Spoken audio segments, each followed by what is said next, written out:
आपको चाहिए burning desire, goals and dreams, ignite the fire with in. आपके सीने में जो आग है ना, उस आग को जलाना पड़ेगा, उस आग को जलाना पड़ेगा। कितने लोग ऐसे हैं जो फिजिकली उससे पहली बार मिल रहे हैं? मेरी होंगे टीम में, अपन कहीं ना कहीं डिजिटल प्लेटफॉर्म में मिले होंगे, लेकिन फेस टू फेस पहली बार मिल रहे हैं। इस प्रोग्राम में कल मिले पहली बार, आज पहली बार मिले, ऐसे कितने लोग हैं? आपको बता दूं साहब, आज से में अगर मेरी सफलता, मेरी कामयाबी यहां तक आने के पीछे कोई एक सबसे बड़ा कारण है तो सिर्फ एक ही कारण है, और वो है कि मेरे पास तकलीफ बहुत ज्यादा थी, दर्द बहुत ज्यादा था, और इस कारण से सीने में आग थी कि मुझे ये गरीबी की जिंदगी जीनी नहीं है। ये गरीबी का दिन अपने परिवार को देखने देना नहीं है, मुझे अपने परिवार को इस जीवन में, इस दलदल से बाहर निकालना है। आपको मालूम है दुनिया की सबसे बड़ी बीमारी कौन सी है? Diabetes, BP, sugar, thyroid, cancer? नहीं साहब, ये सब तो छोटी छोटी बीमारियां हैं, दवाइयों से ठीक हो सकती है। एक बीमारी है जो सबसे बड़ी है, वो है गरीबी। जिस आदमी को गरीबी की बीमारी लग जाए ना, उसको किसी और बीमारी की जरूरत ही नहीं पड़ती, वो तिल कर मरता है, वो अपने सपनों का दम घोट के मरता है। कितने लोग इस बीमारी को आज संकल्प लेते हैं कि पूरा हमेशा हमेशा के लिए खत्म कर देंगे, अपने जीवन से जड़ उखाड़ के फेंक देंगे, अपने आने वाली पीढ़ियों को इस बीमारी में मरने नहीं देंगे। कितने लोगों का पक्का वादा है? अपने बगल वाले से हाथ मिलाइए, बोलिए मेरा पक्का वादा है, मेरा पक्का वादा है। बगल वाले से हाथ मिला के बोलिए मेरा पक्का वादा है। मुझे कुछ याद नहीं, क्या विचार वादा है। एक बार अपने बगल वाले के लिए जोरदार ताली बजा दीजिए।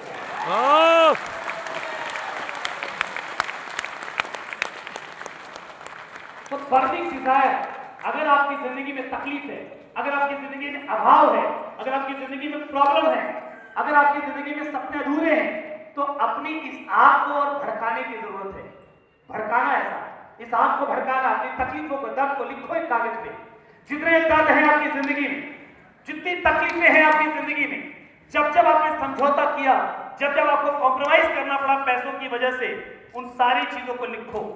सपने भी लिखो कि क्या चाहते हैं, और वो दर्द भी लिखो जो दर्द आपके जीवन में आ रहा है, और इन दोनों को अपने घर की दीवारों पर चिपका दो ताकि आग भड़कती रहे। ये आग जरूरी है सब। जब हमने शुरुआत किया था ना, कई बार ऐसा वक्त आया था कि शायद हम छोड़ देते। कई बार अपलाइन ने कुछ बोल दिया, कई बार किसी और ने कुछ बोल दिया। मैं आपको छोटा सा किस्सा सुनाता हूँ। बीसी छाबड़ा जी का एक प्रोग्राम था, और उसके पहले मैं उसमें लीडरशिप पे था, और लीडरशिप के मुकाम पर मुझे स्टेज मिल जाता था, होस्टिंग मिल जाती थी। क्यों? क्योंकि उस समय जितने भी लोग थे सब नए थे, कोई भी बहुत अच्छा बोलना नहीं जानता था, तो मुझे मिल जाती थी। लेकिन जब बीसी जी का प्रोग्राम था, तो मुझे रत्नेश जी ने बताया कि सर आपका होस्टिंग में कहीं नाम नहीं है।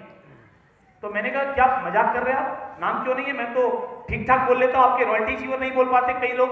मैं क्योंकि थोड़ा अहंकार, मैंने कहा अहंकार तो आएगा, ईगो तो आएगा। तो मैंने कहा मैं तो ठीक ठाक बोल लेता हूँ, मुझे क्यों नहीं मिलेगा? उन्होंने कहा नहीं सर, बीसी जी का आदेश है रॉयल्टी से नीचे माइक नहीं देना है। तो मैंने कहा अच्छा ठीक है, मैं भी नहीं करूंगा आज से। पता चलेगा बीसी छाबड़ा जी को, पता चलेगा रत्नेश जैन को। फिर मैंने सोचा टिकट तो खरीद लिया, पैसा बेकार हो जाएगा, चलो जाके एक बार देख लेते हैं, पीछे बैठ के देख लेंगे। मैं पीछे बैठा प्रोग्राम में, बीसी, और मन में यही भाव लेकर बैठा, जैसे आज भी कई सेमिनार में लोग आते हैं, भाव लेकर के आते हैं कि साहब ये लास्ट सेमिनार है, आकर के एहसान कर रहा हूं अपने अपलाइन के ऊपर, आज के बाद आज से नहीं करूंगा। अपलाइन नहीं मदद करेगा तो मैं भी काम नहीं करूंगा। देखते हैं अपलाइन कैसे टेक्निकल बन जाएगा। अपलाइन को मजा चखाने के, सबक सिखाने के चक्कर में वो खुद अपने भी पैरों पे कुल्हाड़ी मार देते हैं। उस पेड़ को डाल को काट लेते हैं जिसमें खुद बैठे। हेलो, सिर्फ इसलिए कि मुझे अपलाइन को मजा चखाना है, क्योंकि लोग अपने दुख से दुखी कम है, दूसरों के सुख से दुखी ज्यादा है। तो मैं पीछे बैठा था, मैंने कहा कि साहब मैं करूंगा नहीं, ठीक है लास्ट टाइम, मेरा लास्ट प्रोग्राम है। लेकिन बीसी जी की कुछ बातें मेरे अंदर तक मुझे झकझोर गई। मुझे याद आ गए अपने सपने, मुझे याद आ गए अपने परिवार की समस्याएं, मुझे याद आ गया अपने परिवार को मुझे मैं क्या करवाना चाहता हूं। और मुझे ये समझ में आया कि साहब अगर आज मैं छोड़ दूंगा तो मेरे छोड़ देने से रत्नेश जैन जी का क्या नुकसान होगा, कि पीके देवंगन जी का क्या नुकसान होगा, कि बीसी छाबड़ा जी का क्या नुकसान होगा, कि आरसीएम सिस्टम का क्या नुकसान होगा, नहीं मालूम। लेकिन मेरा नुकसान तो दिख रहा है सामने, वो तो मालूम है कि मैं छोड़ दूंगा तो मेरे सपने तो गए। तो मैंने कहा नहीं, मैं तो करूंगा, लेकिन ये जो हुआ है इसका बदला भी लूंगा। जो हुआ है, क्योंकि इतना शरीफ भी नहीं था मैं, इतना सीधा साधा भी नहीं था। मैंने कहा इसका बदला तो लूंगा। और कैसे लूंगा? मैंने कहा अगली बार जब बीसी जी आएंगे ना, ऐसा लेवल होगा मेरे पास कि इनको मुझे स्टेज पर बुलाना ही पड़ेगा। और अगले 1 साल के बाद बीसीजी का प्रोग्राम था 2006 में, और उस प्रोग्राम में मैं as a new technical achiever के रूप में खड़ा था। आपकी जिंदगी की परिस्थितियों को आप अपने नेगेटिव, अभी कल मुझे किसी व्यक्ति ने बोला सर उसका बैच नहीं मिला, वो नेगेटिव हो गया मेरी टीम का बंदा। अगर एक बैच नहीं मिलने से बंदा नेगेटिव हो गया तो आपकी गलती, उसकी गलती नहीं, आपकी गलती, आपने उसका सपना अभी तक जगाया ही नहीं है, आपने उसकी काउंसलिंग ढंग से की नहीं है। कमजोर लोगों की जमात आप भर लो, बड़ी फौज बना लो, लेकिन उससे कुछ भी नहीं होगा। चंद लीडर ही काफी हैं बड़ा परिवर्तन, बड़ी क्रांति लाने के लिए। भीड़ तो आप कितनी भी इकट्ठी कर लो, उससे कुछ होने वाला नहीं। हेलो, आपको अपनी टीम में लीडर्स पैदा करने होंगे। बलवर नहीं, कौन पैदा करने हैं साहब? लीडर्स पैदा करें। कितने लोग तैयार हैं यहाँ से संकल्प लेके जाने के लिए कि सर अपनी टीम में लीडर पैदा करें? यस, तैयार हैं? तैयार है लीडर पैदा करने के लिए? तो आपकी टीम में लीडर कौन बनेगा? जिसके अंदर होगी आग। मेरे अंदर, मैंने उसी सिचुएशन में, जिस सिचुएशन में लोग आशा छोड़ देते हैं, उसी सिचुएशन में मैंने और मेहनत के साथ किया। सिर्फ एक वजह थी कि मेरे अंदर क्या थी?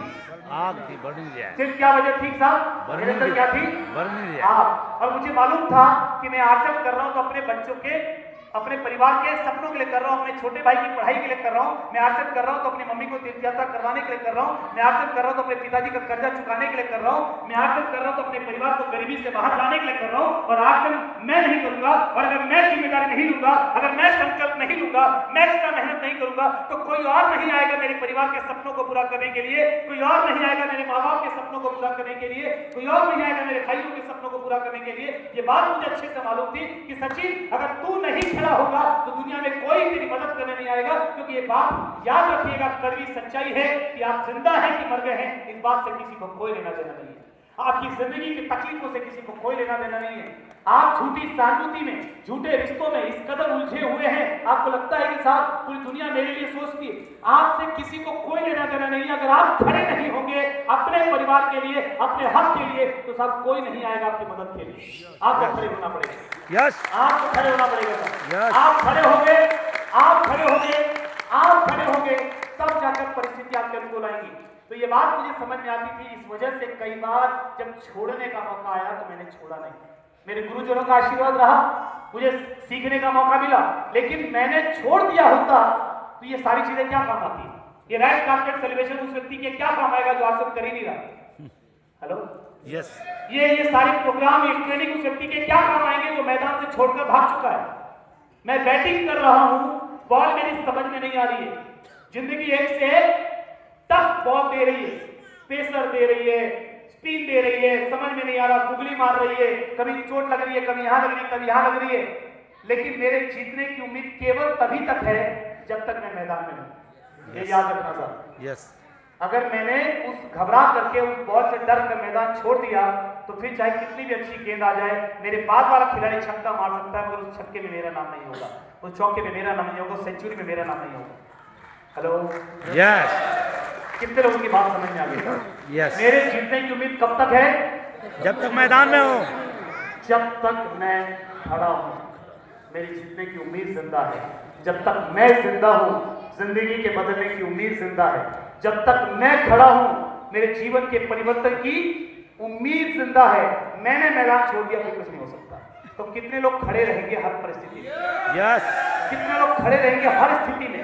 यस, कितने लोग अपने परिवार के सपनों के लिए जान लगाने के लिए तैयार हैं? यस, कितने लोग अपनी पहचान बनाने के लिए अपनी कमजोरियों को खत्म करने के लिए तैयार हैं, अपनी कमजोरी से आगे आने के लिए तैयार हैं? यस, कितने लोग लगातार सीखने के लिए तैयार हैं? यस, कितने लोग अपनी टीम को अपने बच्चों से प्यार देने के लिए तैयार हैं? यस सर, अपनी टीम के सपनों के लिए पूरी जान लगाने के लिए तैयार हैं? यस, मानिए अगर आप अपनी टीम के, अपने डाउनलाइन के सपनों के लिए मेहनत करने को तैयार है ना, आपको अपने सपनों के लिए कोई काम नहीं करना पड़ेगा, कोई काम नहीं करना पड़ेगा। ठीक है, देवानंद जी कोई अच्छी कहानी सुनाते थे, तो सुनाते थे कि लड़की ने भगवान की प्रार्थना की, तपस्या की, भगवान मुझे कुछ चाहिए। भगवान ने कहा तेरे ग्रह ठीक नहीं है, तुझे नहीं दे सकता, किसी और के लिए मांग ले, दे दूंगा।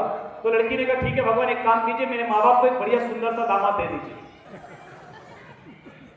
तो सुंदर सा दामाद किसको मिला? अरे दामाद तो माँ बाप को ही मिला, लेकिन पति किसको मिला? पति लड़की को मिला। तो आपको आश्चर्य में अपने कुछ मांगने की जरूरत ही नहीं है। कई लोग इसीलिए आगे नहीं बढ़ पा रहे कि बोलते सब मेरे को चाहिए, मेरे को कामयाब होना है और मेरा अगर पिन नहीं आ रहा तो आज महीने की 27 तारीख को